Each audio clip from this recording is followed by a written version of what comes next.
Perfect casting is not a gift, it's a curse.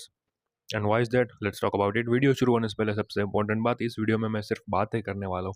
तो आप लोगों में से जितने भी है जिनका अटेंशन स्पैम एकदम फक्ड अप हो चुका है, जिनका 10 सेकंड में खत्म हो जाता है, वो भी निकल लीजिए।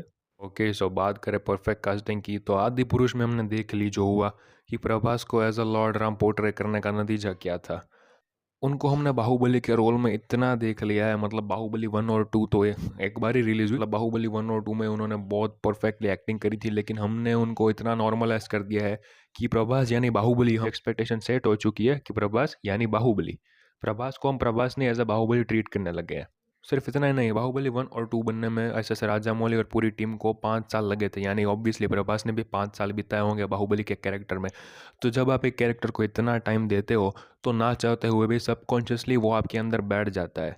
फिर आप, मैं पूरी तरीके से तो नहीं, बट सालों बीतने के बाद भी हल्का सा बाहुबली की एक झलक तो उनमें भी देखने को मिलती है हमें।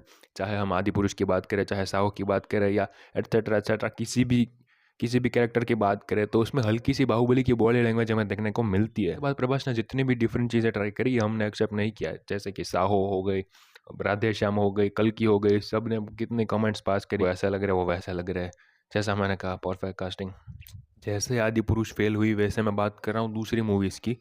तो ऐसा ही सेम केस कियानो रीव्स के साथ भी है। उन्होंने जॉन विक इतना परफेक्टली प्ले किया है कि Keanu Reeves is equal to John Wick, बिल्कुल प्रभास के जैसा हो गया है। और एक और एग्जांपल देखिए तो हमारे RDJ रॉबर्ट डाउनी जूनियर, उनको हम एज आयरन मैन इतनी बार देख चुके हैं, इतने साल हो गए। कम से कम आयरन मैन 2008 में आई थी, तब से लेके एवेंजर्स एंड गेम आई 2019 में, यानी कि हमने 11 साल रॉबर्ट डाउनी जूनियर को एज आयरन मैन देखा।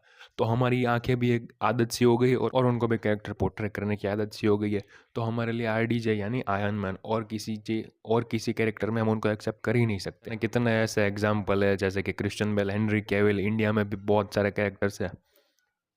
तो परफेक्ट कास्ट करने के चक्कर में हम उस कैरेक्टर को इमेजिन कर ही नहीं पाते, और पिक्चर हमें अनएक्सेप्टेबल लगती है।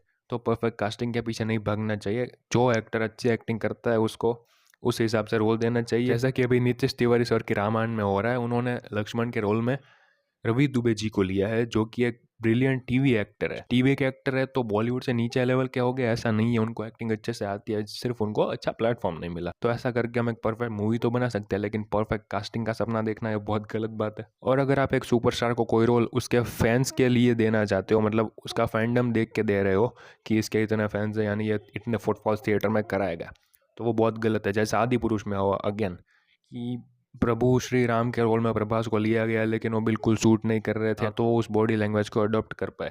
अभी देखते हैं रावण में रणबीर कपूर कैसा करते हैं, मुझे उन पर पूरा भरोसा है, बट स्टिल एक कैरेक्टर को हद से ज़्यादा टाइम देना बहुत गलत बात है, ये सीखा हमने। और परफेक्ट कास्टिंग नाम की चीज़ एग्जिस्ट नहीं करती, ये सीखा आज हमने। तो अगले वीडियो में मैं हूँ आपका फिल्मी आनंद, देखते रहिए, मुस्कुराते रहिए।